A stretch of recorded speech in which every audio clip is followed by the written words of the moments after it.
Thank you, Professor Duhan, for inviting me today to share Oxfam direct experience of the negative and differentiated impact of unilateral coercive measures and overcompliance in our work in Cuba, a country that has been targeted by such measures for over 60 years. In our humanitarian work in Cuba, which encompasses responding to hurricanes, droughts, tornadoes, as well as addressing the health emergency arising from the COVID-19 pandemic, Oxfam has witnessed how the extensive U.S. sanctions limit Cubans' capacity to recover promptly, having a significant implication for the operation of humanitarian organizations in Cuba.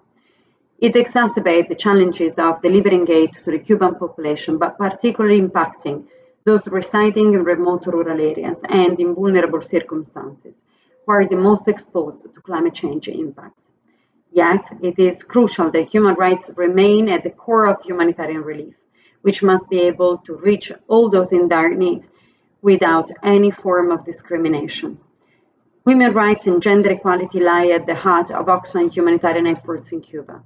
We have witnessed how the impact of US coercive measures deepen and perpetuate gender inequalities, particularly over the last 4 years.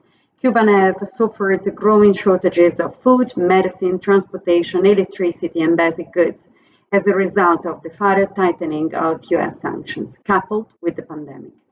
Ending the harmful US policy toward Cuba will directly benefit everyone, but especially women and girls, who bear the greatest burden of domestic, family, community care, as well as economic inequality. Additionally, the US redesignation of Cuba as a state sponsor of terrorism in 2021 causes increased damages to Cuba's economy and to humanitarian efforts to assist the Cuban people, exacerbating the uncertainty and fear of humanitarian actors and donors seeking to engage with or operate in Cuba.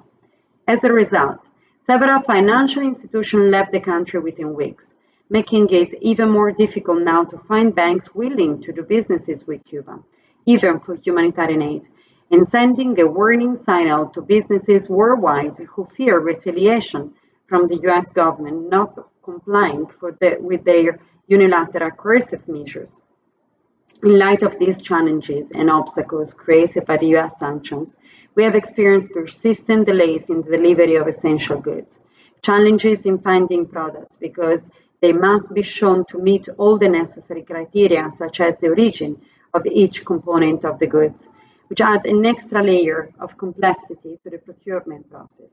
The more specific are the goods to be purchased, the more difficult it is to find them.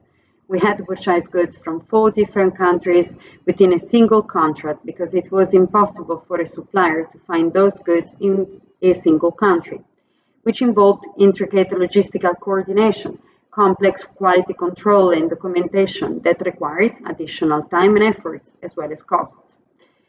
So we grapple with several structural and operational challenges specific to humanitarian actors impacted by sanctions that ultimately result in less aid. For example, the availability of suppliers for importing goods into Cuba is severely restricted due to the risks suppliers face when engaging in commercial activities in Cuba. Consequently, our options are constrained, affecting our ability to source essential supplies efficiently and increasing the cost of limited offers. When procuring goods from European or Asian countries, the cost of import freight significantly increases, directly impacting our purchasing power, leading to challenges in meeting urgent and increasing needs on the ground. And the higher operational costs are also due to the additional staff time required to manage complex procurement contracts, which demand expertise and resources that humanitarian actors often lack. Our humanitarian work in Cuba is also affected by the over-compliance and extraterritorial application of these coercive measures. We constantly face financial obstacles that cause delays of payments or the inability to complete necessary financial transactions due to systematic rejections by intermediary banks. These obstacles include the processing of online payments, which in most cases are not allowed due to the restricted platform that can be used in Cuba.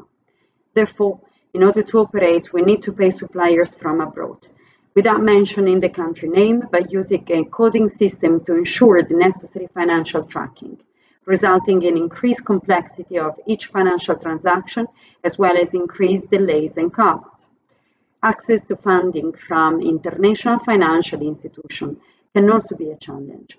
We have experienced delays because a donor had to request legal assistance as they felt the risk of working in Cuba could be too high, since they would be subject to the same sanction as any financial institutions.